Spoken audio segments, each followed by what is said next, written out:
Монгол менежерийн дүрд хүрэх судалгааны тайланг танилцуулах Executive Summit 2026 арга хэмжээнд удахгүй зохион байгуулагдах гэж байгаатай холбоотой Harvard Mentor хөтөлбөрийн чиглүүлэгч багш Асралт студент байна. Ирсэн байна. За зочноо студидд орж байна. За Harvard Mentor хөтөлбөрийн чиглүүлэгч багш Асралт. Сүртэй хэлсэн. За та өглөөний минь тухтаасаваарай. Чихвчээ зүгээд микрофоноо өөртөө артуулаад тухтаасаваарай.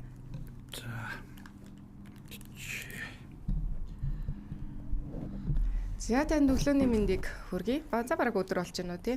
Өглөөг хэрхэн яаж эхлүүлөө? Хажууд таны хажууд Улаанбаатар кофег тавьсан байгаа. Таас кофенаас уугаарай. За уугаар эхэлцээ. За дахиад авч болох гэдэг. За би таныг танилцуулсан байгаа. Тэгээд та өөрийгөө илүү дэлгэрэнгүй танилцуулаад энэ чиглэлд энэ салбартаа хэдийн хугацаанд ажиллав тий. Дэлгэрэнгүй мэдээлэл өгөөд дөрвөлээ ярианд орё гэж бодож байна. За бүгдэнд өнөөдрийн мэнд. За намайг Асралт гэдэг. За би товчхондоо бол яг Harvard Mentor гэх хөтөлбөрийг Монголын үндэсний худалдаа аж үйлдвэрийн танхим гишүүн компаниуд болон Монголын бизнесийн байгууллагуудын одоо удирдлагууд, менежерүүдэд санал болгодог аль бие усны эрхтэй юм сертификаттай хөтөлбөрийг ингээд 20 оноос хойш өнөөдрийн хүртэл ингээд явж байна. За энэ сая хавар бид нар 12 дахь эсэлтээ авлаа. Тэгээ ер нь бол бас 6-700 гаруй хүн сурсан байна. Захирлууд одоо бизнесийн чиглэлээр үйл ажиллагаа явуулдаг компанид удирдлагууд сурсан байна.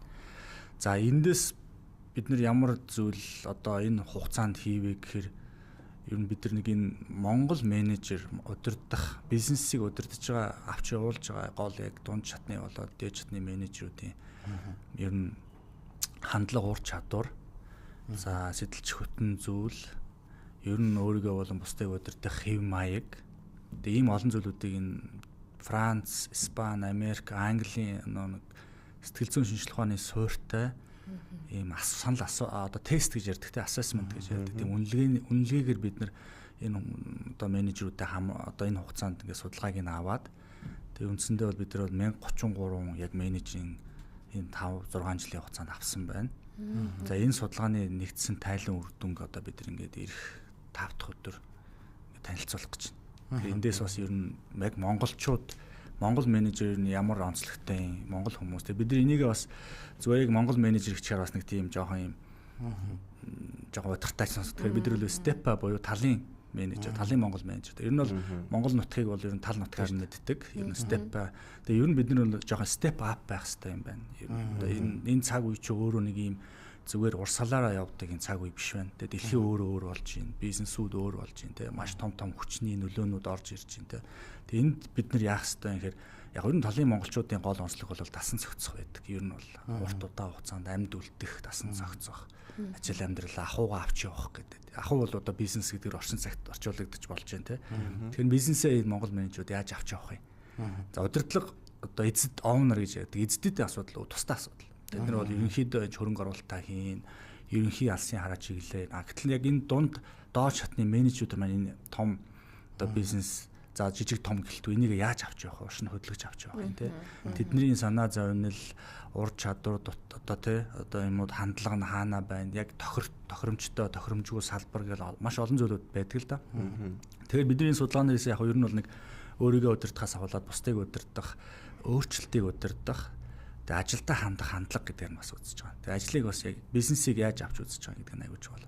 За дээрэс нь бас яг би бас энэ нэвтрүүлэгт бас шинэ содон бас зүйл яг судалгааны талаар бас танилцуулахыг бас үнэлэн бас бодлоо. Тэгээд Америкийн Пенсильвани Wharton их сургуулийн профессор Адам Грант гэж хүн байдаг. Дэлхийд даяар нэлээд алдартай байгууллагын сэтгэл зүйч.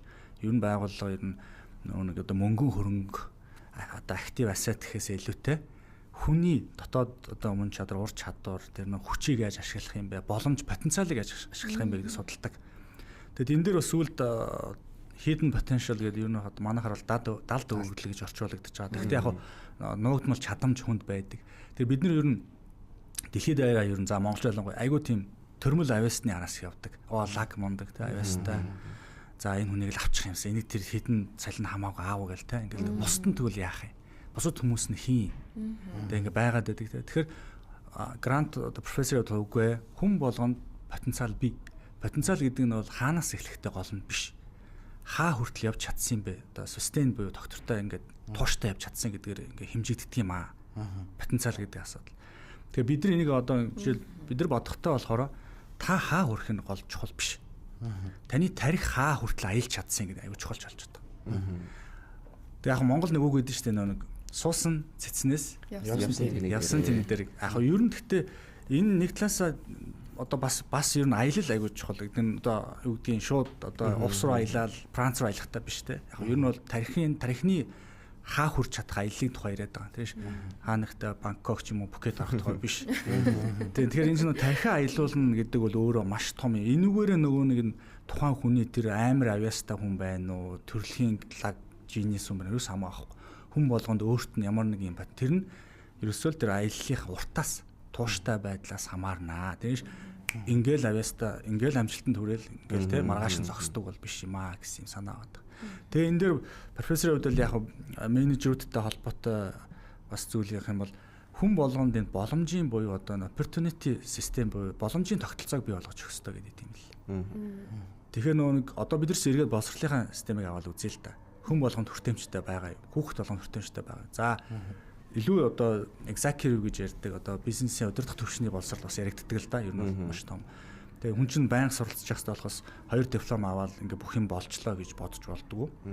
Тэгэхээр энэ нэг суралцах юм бол байнга ялангуяа энэ өөрчлөлттэй дэлхийн эдийн засгийн нийгэм өөрчлөгдөж байгаа юм үед бол заавал ингээд юм шин зүйлүүдтэй дараагийн хувилбарууд руу явж идэм юм байна. Энэ түүхээ харахад бид нар ч гэсэн өнөөдөр энэ цаг үед яг иймтэй тулгарчаад яах вэ гэж хамаардаад байгаа биш. Бидний өвөг дээдс 300 жилийн өмнө 500 жилийн Францчууд, Нидерландчууд, Англичууд энэтэй нүр тулаал явж исэн баг. Тэгэл яаж шийдчихсэн хэрэг нөөсөө боловсрлороо шийдэж авсан. Бид нар яаж энийг өөрчилж явах юм? Бид нар юуг сурах юм? Юуг бид нар за бүр сүүлийн үед яригч чанд бид нар юуг халахын тул сурсан аа. Тэгэл хуучин юмтайгаа зурлалдаа ингээл балкон дээр хамаг юм аваалал ингээл цуглуулад байдсан ш тэрэн шиг биш тэ. Хаяхын хайц сурах хэрэгтэй. Тэгээ урагшлаад явна. Тэгээд энэ шин зүйл рүү явна. Хүмүүс ер нь хөгжлийн шин шат одоо ер нь бас профессорын дээр юун дээр судалгаан дээрээс харж хахад бас урам зоригийн бүтэц гэж бас байд юм байна. Тэг. Тэрийг sustain буюу хадгалж явах хэрэгтэй. Тэр өөрөө өөрийгөө мотивацжуулах гэдэг бол нэг асуудал. Гаднаас одоо мотивацжуулах гэдэг нь бол тэр scaffold гэж яриад байгаа. Дэмжих бүтэц дэмжлэгийн системийг бий болгож өгөх гэдэг. Тэгэхээр тэр нь одоо тэр нэг мундаг авьяастан менежерүүдээс илүүтэй хүн болгоныг одоо хоцрогдолтой гэж ярьдаг те сургуулиуд дээр хоцрогдолтой хөөх гэж ярьдаг. Яг менежмент төвшинч ялгаа байхгүй яригдана. Одоо удирдлагын төвшөнд ч яригдана. SEO ч гэсэн хоцрогдолтой байдаг зарим тохиолдолд. За мэдээлэл боловсруулах, хинтээ уулзсан ямар ажилла барьж авах уу, хааш нь илүү нөө priority буюу эренбэ тогтоох гэл айгүй олон асуудал байна. Тэндээсээ болж алдаа гаргадаг хоцрогдолтой. Тэн дээр бас илүү коучинг, сурах, тэгээ маш олон зүйлүүдийг ингээд байнгын суралцах юм зүйлүүдийг бас санал болгодог. Тэгээ тэр дотоод одоо өөрийгөө идэвхжүүлэх зүйлүүдээс илүүтэй гадна external team бүтэц байх хэрэгтэй шүү. За дээрэс нь тэр боломжийн тогтолцоо хүн болгонд бий болгож өгөө. Одоо менежер болгонд. Байгууллагын хувьд бол ер нь менежерүүдтэй ажилчтай боломжийн тогтолцоог бий болгож өгөө. Тэгэхээр одоо нэг privileged буюу хамгийн одоо мундаг танил талтай эсвэл лаг сургууль төгссөн эсвэл мэдгүй одоо лаг юм одоо тим хас илүүтэй царайлагч юм уу те лаг хүмүүс гэдэг бусны яах гэдэг асуудал байна. Бусдаагаа бид яаж ашиглах хэрэгтэй юм бэ гэдэг асуудал дээр аяг анхаарах. Тэгээ бусд хүмүүс тэр өгөгдөл байгаа шүү. Тэрийг илүү гаргаараа гэсэн юм санаа яваад байна. Тэгээ манай арга хэмжээ бол яг нь ер нь бол яагаад энэ менежер судлаад байсан гэхээр ер нь менежер болгонд байдаг яг тэр нэг юм өөрийн гэсэн дотоод тэр одоо хэм маяг те. Тэгээ Монголд судалгаанаас харахад одоо энэ 1033 менежерийн судалгаанаас харахад бол монголчуудад илүү их хамгийн их байгаа нь илүү төслийн бие манлайлах урж одоо тийм хандлага их байна. Хүн болгоо юм манлайлах тэгээ өөрийгөө харуулах. Одоо сүүлд нэг эго гэж ярих гэдэг болсон тий. Аха. Сая 1033 менежерүүдийн судалгаа гэж байна. Монгол менежерийн дөрөх судалгааг ирэх 5 дахь өдөр гэсэн үү тий? Тий, ирэх 5 дахь өдөр. Энэ 7 хоногийн дараагийн тий одоо нөгөөдөр гэсэн үг үү? Нөгөөдөр гэсэн үг юм шүү дээ. Оо, энэ 5 дахь өдөр. 22-нд. 22-нд. Окей, тэгэхээр энэ 5 дахь өдөр юм биш үү манайхаа. Тэгээд яг энэ 5 жилийн хугацаанд хийгдсэн энэ судалгаанаас та бүгдийн магадгүй төсөөлөөгүй ч юм уу эсвэл одоо арай шин содон санагдсан анхаарал татгууц тийм үр дүн байсан уу? Байсан бол та юуг онцлог бол? За ер нь бол бидний хувьд монголчуудад илүү тийм бие даасан байх. Тэгэхдээ нөгөө талдаа бас судалгаанаас харах юм бол бас бие даасан мөртлөө шийдвэр гаргаж чадахгүй байгаа. Ихэвчлэн харахад шийдвэр гаргалын юу аягүй муу байгаа. Асуумж нь нөгөө шууд та тэгдөө гэж асуудаггүй. Энэ централ тестийн онцлог нь тойруу буюу юм юу замаар асуудаг. Давтамжтайгаар. Тэр хүн чинь заримдаа ингээ асуултаа бөглөхдөө ингээ олонд нийтэд таалагдах зорилгоор бөглөждөг. Ингэчүүл би басаа гэдэг. Тэнгүү тэрийн дараа нь коррект буюу засаад өөр байдлаар асуугаа явчихдаг. Тэгэхээр нөгөө асуумж нь өөрөө ингээ за энэ хүн бол өөрөөсөө янз бүр хариулаад байна. Тэгэхээр энэ бол аюу тооцохгүй одоо үнэлгээний тайлан бол буруу гэсэн дахиж авахыг зөвлөдөг байхгүй. Тэгэхээр эндээс харах бол яг шийдвэр гаргахлаа дээр аюу тутмаг. Энэ нөгөө талаасаа бидний бас сүүлийн нэг энэ зах зээлч гэдэг юм одоо энэ эдийн засгийн шинэ юм юу руу орсон тэр 90 оноос хойш орсон энэ соёл болгоцсон байж магадгүй хэр мөнгөтэй эздүүд илүү шийдвэр гаргадаг. Менежерүүд дээр ямарч бие даасан эйженси гэж ярьдаг тийм байхгүй. За захирал ирээ шийдчих баг. Өөрөө зүгээр орч. Тэгэхээр энэ өөрөө инактив буюу пассив байдлаар шилждэг. Менежерийн хувьд. Тэгэхээр өөрийн шийдвэрийг өөрт нь өмч болгоод өөрийнх нь одоо тий хөрөнгө олох хэрэгтэй байхгүй. Тэгээ хөрөнгөө хүн яаж хамгаалт тэрэндээ яаж зогсдог вүлээ. Тэгээ тэрний хадлаа өөрөө хариуцлага хүлээдэг, өөрийгөө дайчилж хурцалдаг, тэгээ юмас сурдаг. Тэр чинь түрүүний тууштай явдаг. Тэгээ алдаж болно. Одоо бидэрт бас нэг юм зүйл байгаа даа ингээд барууныхан яагаад илүү одоо алдааны шинжилгээ ухаан гэдээ яриад эхлэв. Тэгээ ер нь бол энэ өндөр хөгжилтэй бидний энэ дуурайгаад бодоод идэг улсууд чинь алдаанасаа босч ирсэн л байдаг. Тэгээ биднэрт болохоор алдахыг айгүй амар хориглож байгаа юм шиг санагдав. Алдах хэрэггүй юм шиг. Алдаа бол аимшигтай болчихдог. Тэгээ чугун алдаа чи яг хүнсний бүтээгдэхүүнтэй адилхан юм дуус хугацаатай ирдэг. Тэгээ тэр хугацаанаас өмнө хугацаанд дуусгаас өмнө ашиглах хэрэгтэй байт юм тэр алдааг. Тэгээ бид нар бол андаа нуудаг. Одоо хаана газар хамтдаа буюу ганцаараа нуун, бүлгэлж практикч нуун тэр алдаагаа дандаа. Тэгээ эн чинь өөрөө ингээ нийтийн өмч болохгүй болохоор чинь энэ алдаа хаан засагдах юм, алдаанаас бид нар юу сурах юм гэдэг зүйл байхгүй болчихж байгаа. Тэгэхээр бид нар шийдвэр гаргах эрхийг өгөх хэрэгтэй юм байна. Одоо магадгүй эздүүд, дээд удирдлагууд, туу зэдэр бол бас шийдвэрийг өгөөд тэр үүрэг хариуцлагыг хүлээлгээд тууштай ажиллах боломж бүх юм хангаад тэгээ ард дээр нь хариуцлага тооцдог байхгүй бол наан урдуур нь орж бүгдийг шийдээд тэгээ өөрөө гадаад явдаг ч юм өөр хааныг байгаадах юм бол энэ чинь асуудлууд аюу тийм удаан байна гэсэн. Нөгөө талаасаа биднэрт тууштай байдал яг бас тутмаг байна гэсэн асуудлын үрдүнд гарч ирж байсан. Ер нь бол яг энэ төслийн менежер буюу төсөлд оролцох одоо ийм хандлага хэв маяг аягүй их байна. Одоо манлайлалын гэсэн үг. Тэгээ энэ бол ер нь манлайлалын удирдий гэсэн аягүй тийм зориг хүсэл байна. Гэхдээ одоо тэгж хүссэнээр болгоноор манлайлал удирдаад болох боломжгүй. Тэгэхээр дунд нь ийм зохион байгуулалтын одоо EQ гэж ярьдаг. Сэтгэл хөдлөлөө удирдах харилцааны ур чадвар. Тиймдээш түрүүн бас Адам Грант багшийн дээр судалгаан дээр байсан юу гэхээр нэг зан чанарын ур чадваруудыг суралцагдсан байсан. Skill of character гэдэг. Тэгэхээр бид нар ч одоо нэг тодорхой хэмжээний юм ур чадвар бол тодорхой хэмжээний цаг хугацаанд бий болсон асуудлыг шийддэг боловч урт хугацаанд буюу характер бүгдийг шийддэг гэдэг. Тэгэхээр та хэд ингэ бодоод үзээрэй. За мэдгүй одоо хэдүүл ойроосоо яри зүгээр дотроос Чингис хаанаас ахуулаад Стив Джобс мэдгүй те одоо Томас Эллисон те бүгд аяг характертай хүмүүс байсан. Тэ ер нь бол характер бүгдийг урт хугацаанд шийддэг шүү. Одоо тэр бол нөө хат зориг гэж ярьдаг монголчууд те. Уян хатан буюу хат сэтгэлийн хат мат гэж яриад байдаг шүү дээ. Тэр зүйл ер нь айгүй урт хугацаанд хүмүүс айгүй авч явдаг юм. Яг богино хугацааны юм зориг юм лаг юм дээр бол чадвартай хүмүүс орж гарчдаг. Тиймдээс зарим тохиолдолд ярьдэн шүү дээ. Одоо заавал ангаахуй эмнэлгийг бол заавал эмч хүн өдөртөхгүй шүү дээ гэл те. Сайн менежер асуудлыг олж хартсан хүн ингэх ёстой юм. Зохион байгуулалтын асуудлаа хүн өдөртөг болохоос эмч хаалганы мэс засал тавьчаад тэгээ өдөртүүлэх гэдэг ингээд нэг тийм ойлголт байдаг те. Тэр юм шүү. Тэгэхээр энэ бол тэр зан чанарын ур чадвар гэдэг нь ерөөсөө л нөө тууштай байх, тэ бусдыг сонсох маш олон юмнууд орж ирдэг, харилцаж чаддаг, сонсдог тийм ийм ур чадрууд айгүй тийм хэрэгцээтэй болж байгаа юм байна. За арын тэр техникл буюу одоо математикал, инженерийн чадрууд бол окей тийм. Гэхдээ эцэст харилцаа буюу ажлыг бол ер нь харилцсан хэдэн хүмүүс нийлж ажиллаад энэ ажлаа яаж урагшлаа явуулах вэ гэдэгтэй л ойлголцож чаддаг юм чадвар байх хэрэгтэй юм байна. Тийм үгүй чухал юм. Тэгээ энэ дээр бас судалгааны үр дүнд харагдчихсан. Яг бид нар энэ дээрээ жоо алдаад байгаа юм байна. Тэгэхээр харилцаа, коммуникац хийх, яриа хэлцэл хийх, хүнтэй ойлголцох, хүнийг сонсох, хүний чаддаг юм аа хийлгэх, чаддаг яг тэр албан тушаал дээр нь тавих. Тэгээ зүтгүүлээд байдаг үү те. Тэгээ тэр хүний чинь бензинийн дуусгачдаг тал байдаг шүү дээ. Тэгээ бүр сэтгэлээр унаад burn out болоод ингээд сүүлдээ ингээд ийм тал байдаг. Энэ нөгөө Harvard менежментээр хөтөлбөрийн талаар бас дэлгэрэнгүй мэдмээр байгаа байхгүй юу? Хэдүүлээ тэгж байгаа дараа нөгөө энэ одоо нөгөө арга хэмжээний талаар ярих гэж бодож байна л доо. За энэ хөтөлбөр маань одоо сүүлийн 6 жил ингээд доктортой үйл ажиллагаагаа явуулаад ирсэн байна. За 1033 менежерээс судалгаа авсан байна. За тэгээд ер нь аль салбарын хүмүүс төлхөө танаа дээр хандаж байна.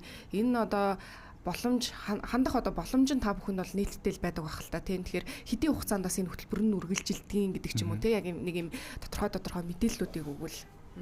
За яг нь ер нь бол Harvard менежмент хөтөлбөр албан ёсоор бол 20 оноос эхэлж явж байгаа. За хөтөлбөр маань жилд бол нэг 2 удаа эсэлт авдаг. Хавар намар. Тэгээ ер нь бол нэг 6 хүртэлх сарын хугацаанд хүмүүс маань монгол англи хэл дээрээ одоо платформ онлайн дээрээ сураад. Тэгээ яг ер нь монгол чиглүүлгийн багш нартай сэдв болгон дээр 42 модуль буюу яг бизнес дээр байдаг стандарттай одоо сэдв хөтөлбөрүүд байдаг.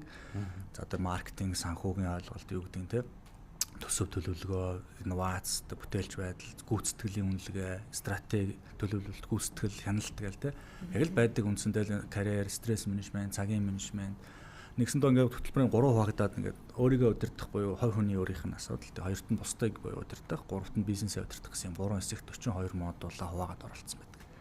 Тийм. Тэгээ яг судалгаанд бол яг ерөөдөө энэ хөтөлбөрт хамрагдсан менежерүүд, захирлууд холбогдсон. Дээрээс нь яг мөн бас байгууллагууд бас одоо бид нар дээр карьер хөгжлийн төв, хүний нөөцийн үнэлгээний төв дээр бас тест өгөгдсөн. Энэ тестээс бид нар яг менежерийн CTPI гэдэг одоо үнэлгээ байдаг. Тест, тэр тест хамрагдсан юунуудыг л таймлаад бид нар сэтгэл зүйн үндэсний одоо сэтгэл зүйч мэргэжлийн сэтгэл зүйч нартай хамтарч энэ судалгааг бас гаргасан байна. Хувь хүмүүс хэрэг ханддаг вэ? Ханддаг. Яг энэ тестийг ер нь хувь хүний нөгөө карьер шилжилт гэж байдаг те. Одоо өөр ажлаас өөр ажил руу шилжих мэлжихүүд би ер нь ямар зүйл сонирхтیں۔ За ихэвчлэн бас магадгүй 10 жилийн 12 дугаар төгсөд би ямар мэргэжил эзэмших, миний мэргэжлийн сонирхол юу юм бол гэдэг дээрээ илүү ашигладаг боловч нөгөө талдаа бол яг 25-аас 30-наас карьераа бас хаашаа нь илүү чиглүүлэх юм. Тэг яг ингээл ерөнхий явах юм уу? Би бүр ингээд яг энэ рүү авах. Миний ер нь сонирхол одоо өгөгдөл юу юм гэдэг нь яг тэр тестийнх нь өөрийнх нь хариултаас ерөнхий маань тэр одоо хиймэл оюуханд суурилсан тэр юу тайлан гаргаж өгдөг гэсэн үг. Та ийм төрлийн одоо бусдтай ажиллахдаа ийм хандлага хэм маягтай юм байна.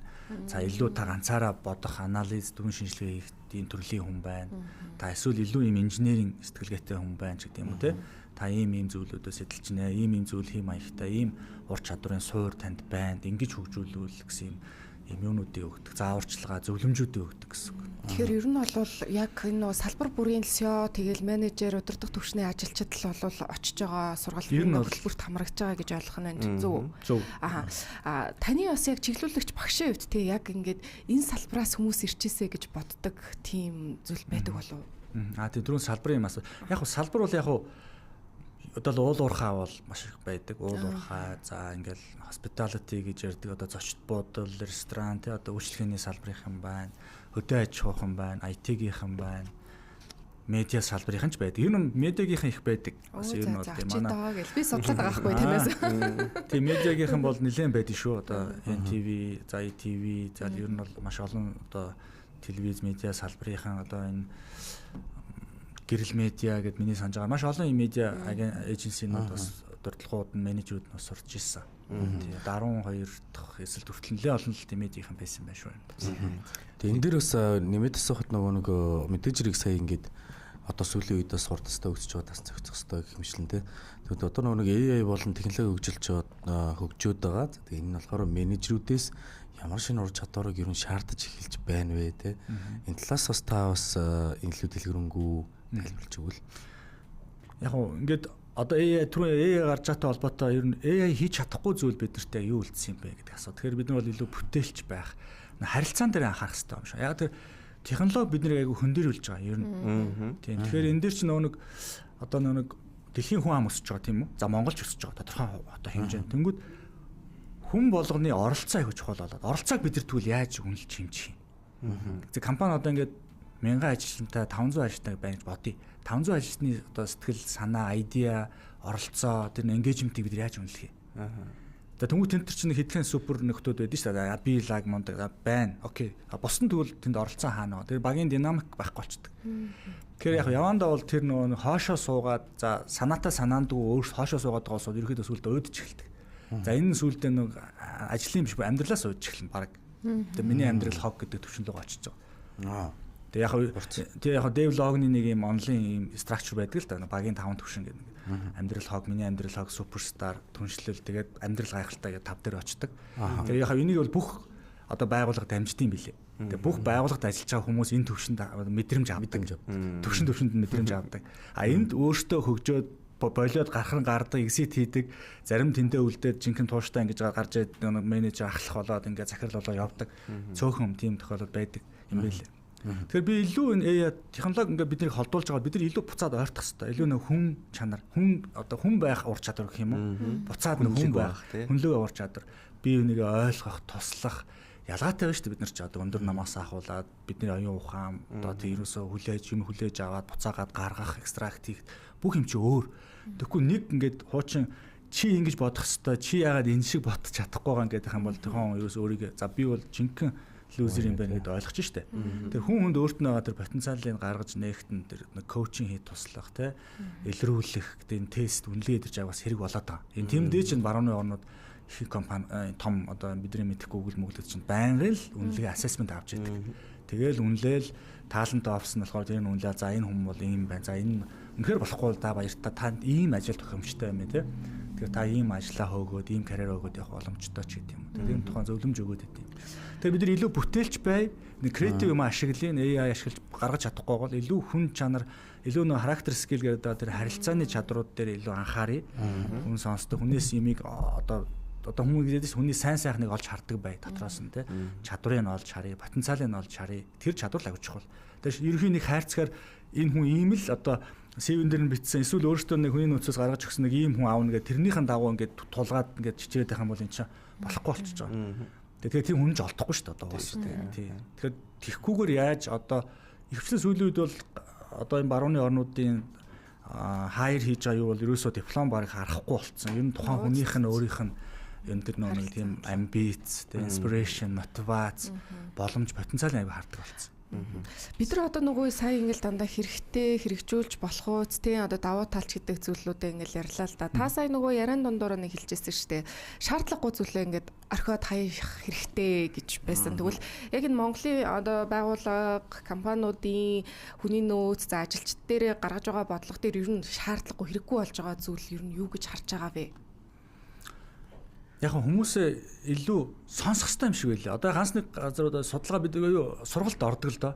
Одоо сургалт гэдэг чинь одоо ер нь сүүлдээ эн чинь одоо Монголд бол яг сүүлдээ ингэ сургалт гэхээр хүмүүс жоохон тийм залхаж байгаа мууддаг тэгээ сургалт гэдэг. Гэтэл чинь сургалт чи өөрөө уг нь бол их тийм байнга л явах хэрэгтэй явж яадаг. Тэгээд одоо энэ хөгжилтэй орнуудад ямар өндөр үнэтэй байгаа вэ? Тэгээд биднэрт боловсрол сургалт л ерөөхдөө айгүй тийм андердог болцсон да. За яах вэ? Тэгэл нэг тэр нэг юу гэдэг штэ Орос гаралтай Connecticut их сургуулийн профессор Питер Торчин гэдэг хүн байдаг. 2010 онд нэг судалгаа хийсэн байдаг.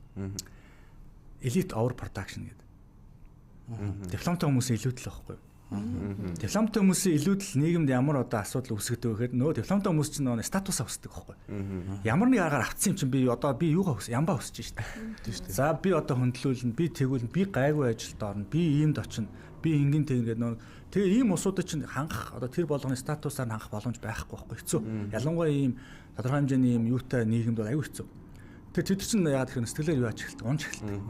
Тэгээ эсвэл зарим нь агрессив болно, аюу ууртай болно, тэгээ бухимдалтай, стресстэй болж эхэлнэ. Тэгээ эдний хооронд тэмцэл бий болно. Тэрийг одоо 10 онд бичээд энэ 20 оныхаа Америкийн юуг бол төсөөлсөн байсан юм билээ. Турчин профессор. За энэ одоо хоорондоо юм алаан болноо. Одоо 20 онд. Тэгээ яг л дотроо одоо ингээл Америкч алдчих чинь те. Тэгээ би буцаагаад энийг ингээ Монголд хөдөлөө бодоод үзье. Монголд ер нь бид нар дипломтой энэ боловсролын судалгааг ер нь манайхан яаж хийдэг би бас ойлгохгүй одоо. Ер нь бид нар жилд хитэн хүн бэлдээд ямар мэржлээс ороод энэний өр өгөөж, дрой өгөөж мөгөөж нь хаанаач байгаа юм. Яаж энэ улсуудыг илүү юугаар хангах ёстой юм.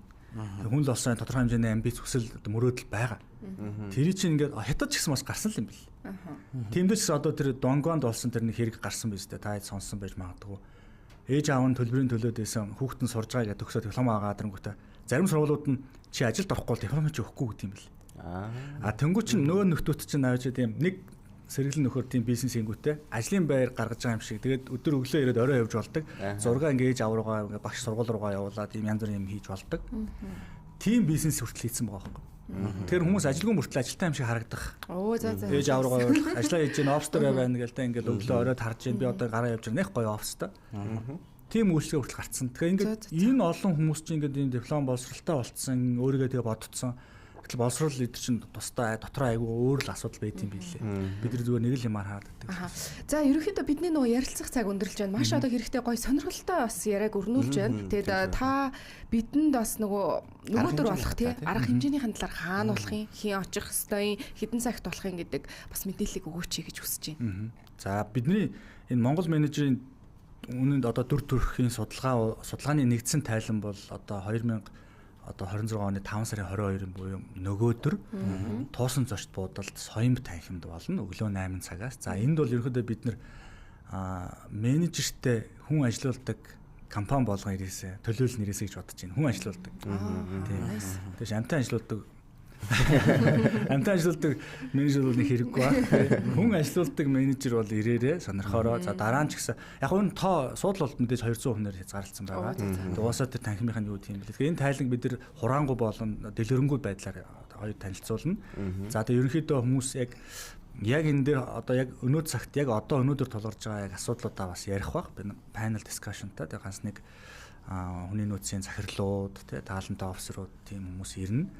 Тэгээ яг энэ бол яг Монгол Улсын засгийн газраас ч гэсэн дэмжиж байгаа. Ер нь бол Монгол менежер гэж хин юм бэ? Бидний энэ онцлог нь юу юм бэ? Тэгээ бид нар энэ дээр бас нэг яг дотроо бид нар бол гоё санааж удаад байгаа. Мазаалаг бид нар ивент характер болгосон байхгүй. Ховордож байгаа. Тэгээ тал говь талын юм амтэн шүү дээ. Монгол зөвхөн байдаг. Тэгээ бид нар Монгол менежерийн юугаар онцлогтой? Заавал одоо Хятад Америк шиг байх хэрэгтэй юм уу юм уу? Онцлог нь юу юм? Бидний identity давуу тал юу юм те? Энийг ер нь харуулъя. Тэгээ ер нь бол Монгол менежер илүү өсөх хэвээр, мазаалагч гэсэн доктортой өсөх хэвээр. Тэ тэгэхээр бол энэ талаараа нэг ивент юм өөрөө характертай байя. Тэгэл зүгээр нэг юм лаг гоё постэр биш те. Цаанаа юм ямар нэг юм эклог байгаль юугаа одоо юу гэдгийг хамгаалсан, сануулсан тийм байх хэрэгтэй юм байна те. Мотото. Тэгээ мото нь бол юу гэдгийг одоо step-осоо бол sustainable goal гэдэг юм уу те доктортой юм байж гэдэг юм уу бас нэг ийм шинэлэг юм хийх гэж бид нар бас манай одоо баг үзсэн тэгээд ямар ч байсан хүмүүс гайхаж байгаа зарим нь баага ард нь яваад гарна. Наа чи хөрөн баага биш ээ наа чи мазаалаа гэдэг. За тэгээд 5 сарын 22-нд буюу одоо нөгөөдөр болох арга хэмжээнд намжилт төсөй тэгээд байгууллагатай ажилтдаг хүний нөөцийн дарга одоо менежер бүх хүн зорж очиосаа гэж хүсэж байна. Тэгээд өглөөний 8 цагт туушин Тоосон зочд буудлын соёмб танхимд болох юм байна. За өнөөдөр манай зочноор маш хэрэгтэй бас гоё сонирхолтой мэдээллийг олон юм нуршихгүй бас юм гоё өнцгөөс нь тайлбарлаж өгсөн. Harvard Management хөтөлбөрийн чиглүүлэгч багш Асрал танд их баярлалаа. Тэгээд дараа дараагийн ажил амьдралд нь Томас Тав амжилт төсөй гэж хүсээд хэдүүлээ ярилцлага өндөрлөе. За баярлалаа. Баярлалаа.